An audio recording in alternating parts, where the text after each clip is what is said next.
Good evening and welcome to your English news package with radio and television Tonga for the hour. Making headlines, Their Majesties arrived in the kingdom this afternoon. Customs in New Zealand seized 593 kilograms of tobacco that was smuggled into the country from Tonga, and the Tonga's representative makes an emotional statement on climate change during the Commonwealth Youth Parliament. All of these and more stories are later on in the bulletin, including the sports. Now for the stories in details. Their Majesties King Dubo VI and Queen Nanasipao have arrived safely in the kingdom after travelling abroad. The Lord Chamberlain Mosese Vakasiwola told radio and television Tonga News Their Majesties arrived at around 1 this afternoon and they are currently at the Royal Palace in Nuku'alofa. Their Majesties left Tonga to attend international conferences such as the COP27 summit in Egypt. After the COP27, Their Majesties travelled to the United Arab Emirates and visited sites such as the Clinic for Diabetics and Centre for People Living with Disabilities. A 59-year-old Auckland businessman was arrested by New Zealand Customs for participating in illegal tobacco smuggling from Tonga, believed to total $1.8 million in avoided taxes. In a report from One News New Zealand, the 59-year-old had been charged with defrauding customs revenue and importing prohibited goods, also making erroneous customs entries. One News reports there were 2 shipments of around half a ton each hidden in containers. The first arrived in New Zealand last November and was found among frozen cassava, cover powder and taro. The second arrived just last month and was allegedly hidden amongst food for the man's business, which included another 593 kilograms of tobacco. Customs said the tobacco was destined to the local Pacifica community, and it was urging anyone buying cheap product not to believe claims that it was legal.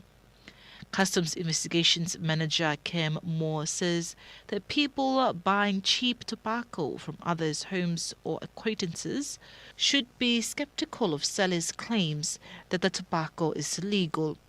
He says illicit tobacco is not a victimless crime, but it takes money out from the communities and puts it to the pockets of organized crimes groups, and then they go on to use the money for other crimes. Meanwhile, radio and television Tonga News contacted the Ministry of Customs and Revenue for comment on the issue, but to no avail.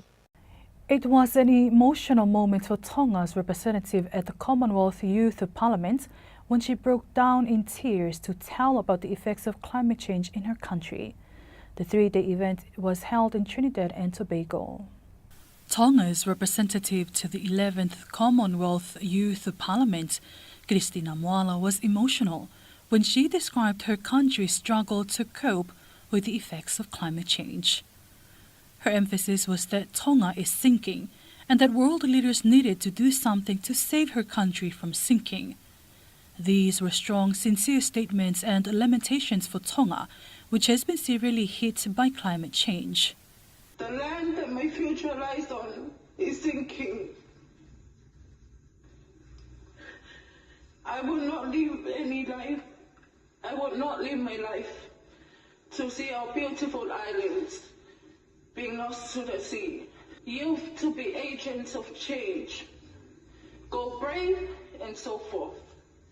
To all leaders listening in, be mindful of all decision making.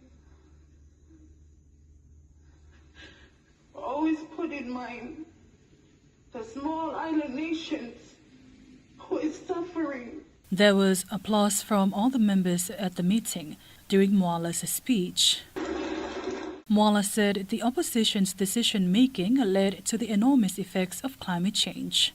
It is inconsiderate people like you who only cares about the most irrelevant context and overlooks what the possible changes the bill can do to our environment. Your decision-making leads to the enormous effects of climate change. I want to reference to the Kingdom of Tonga and the Pacific Island nations who are prone and stands vulnerable. Moala has served in various leadership roles in Tonga Youth Parliament, Also, She Leads Falialia as well as Take the Lead. The program ended today. It is a joyous moment for private businesses who were able to display their local products for sale at the Ministry of Trade and Economic Development's Fair Trade program. Despite the economic effects faced by private businesses in Tonga due to the COVID-19 restrictions earlier this year and the devastation in January, local businesses are still thriving. Speaking to Radio and Television Tonga News this afternoon, the representative from the local businesses from Nuku'alofa says the trade fair program helps to empower cooperation between local businesses in Tonga. She adds the trade fair program is an opportunity for them to showcase their products and materials. Langi says they had more people buying from their booths and they are happy with the ministry's initiative to empower trading in Tonga. She adds the opportunity given to showcase their products generates more income, with just a day and a half being at the event compared to selling it from her hometown. Meanwhile, one of the women from the informal sector from Mabao, Loisi Halaliku, says it is important to let the people know that they can operate businesses in Tonga and earn a living for themselves and their families. Halaliku makes perfume from the local resources and materials available in Tonga. The trade fair program was launched by the Prime Minister yesterday with the theme Building Tonga Better Together. The trade fair program is open to the public until tomorrow. False assumptions and allegations made on social media regarding the fire incident at Vava'o are affecting police investigation. The Deputy Police Commissioner says that these informations are shared on social media, but when they contact these people for a comment on the issue, they do not want to provide details. The independence of posting any information on social media is affecting police investigation into the fire incident that occurred at Vava'o early this month. The Deputy Police Commissioner, David Tavalia, says there are many information posted on social media, including video footages of the video, and they are analyzing all the information gathered from social media. However, Tavalia says it is difficult to reach out to these people, as most of them do not want to give any details to the police. Police then urges the wise sharing of information online, as this is a sensitive issue which also caused the loss of a life. At the moment, police are yet to arrest anyone regarding the matter while investigations continue. The special investigation includes police from Tongatapu along with experts from overseas, as well as the fire and emergency services. China and representatives from the region discussed police cooperation earlier this week. Tonga was part of the meeting, but only a representative as the police minister and police commissioner were not able to attend the virtual meeting. It was co-chaired by the Solomon Islands police minister. China's move in the Pacific has awakened Australia and the US to engage more with the Pacific. For instance, Fiji signed an agreement with Australia last month to allow the operation of each nation's militaries, while the US pledged to boost aid and step up FBI training for the Pacific. Sports is next with Mark Ake, brought to you with the kind sponsorship of Pacific Timber and Hardware.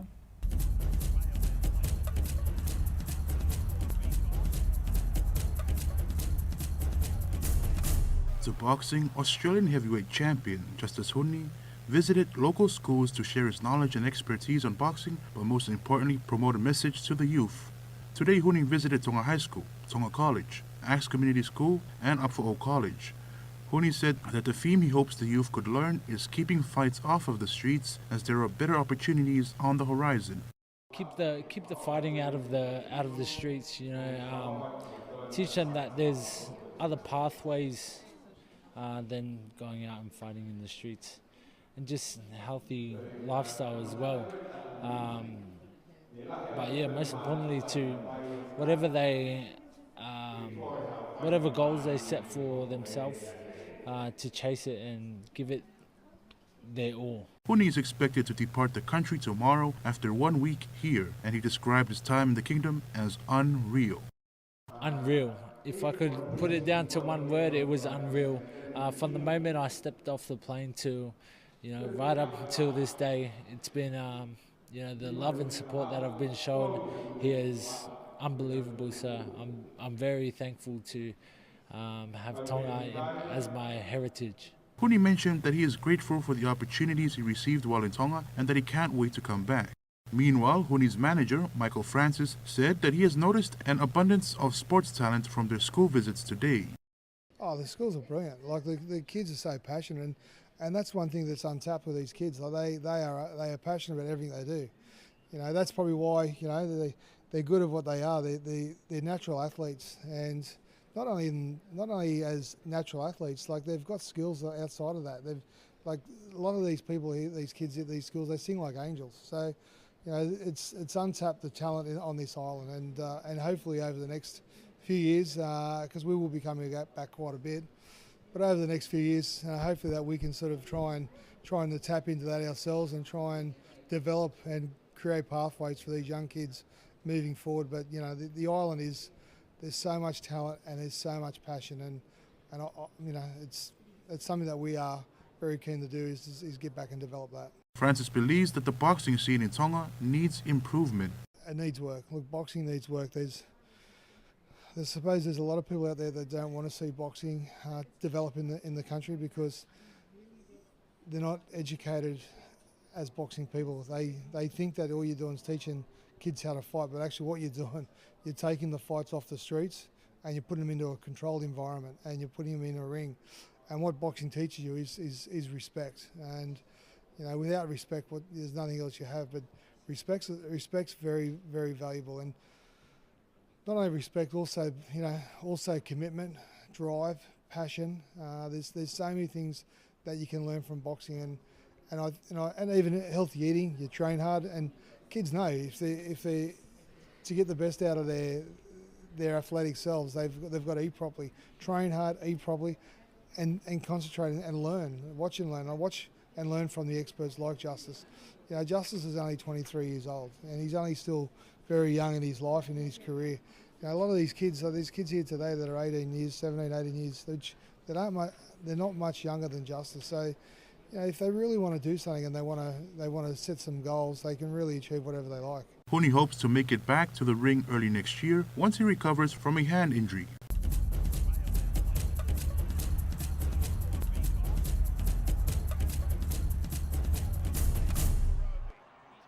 Now, before we part, is a final look at tonight's top stories.